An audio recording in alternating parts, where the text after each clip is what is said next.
Lakini pia katika hafla hii, samahani mkuu wa mkoa, sitakuvurugia ratiba, lakini wewe mkoa wako una baraka katika taifa.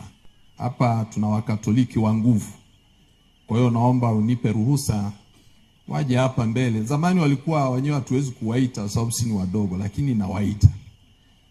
Namuita mzee Andrew Chenge. Uje huku. Namuita na mheshimiwa sana Venance Mabeyo. Wana vyeo vikubwa mpaka naogopa kukosea kutaja. Karibuni huku mbele wazee. Hawa ni Wakatoliki wa nguvu. Saka Gadogosa usije kasema kwa nini sijakuita wewe. Wewe bado uko ofisini. Karibuni. Naomba mumsalimie tu baba askofu, mwambie sisi ndio watoto wako wastaafu. Baba askofu wetu mpya kule. Hawa ni Wakatoliki wetu wazuri. Mzee Cheyo sijui yupo. Mzee Cheyo leo hajaja. Yaani tuna shida. Tungejazwa mapesa hapa.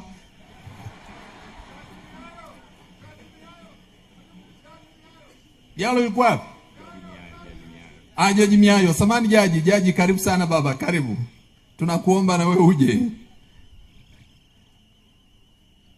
Venance Mabeyo alikuwa mlei wa kwanza kuwasindikiza maaskofu kwenda kwenye mkutano rasmi na Baba Mtakatifu mwaka 2023. Mlei pekee aliwahi kuwasindikiza maaskofu kama mlei kwa sababu anajali sana kanisa lake. Asante sana Mheshimiwa Venance Mabeyo.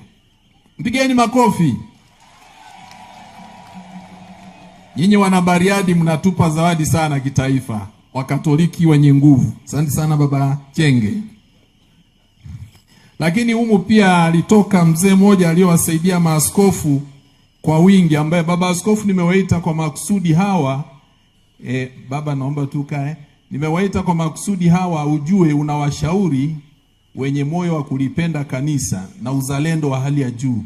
Alikuwepo hapa wakati fulani, ameenda mbinguni kwa baba, anaitwa Pius Mwandu. Yeye alifanya kazi kubwa sana na maaskofu akiwa waziri wa elimu ya juu. Na mwenyewe tumuombe na kumpigia makofi.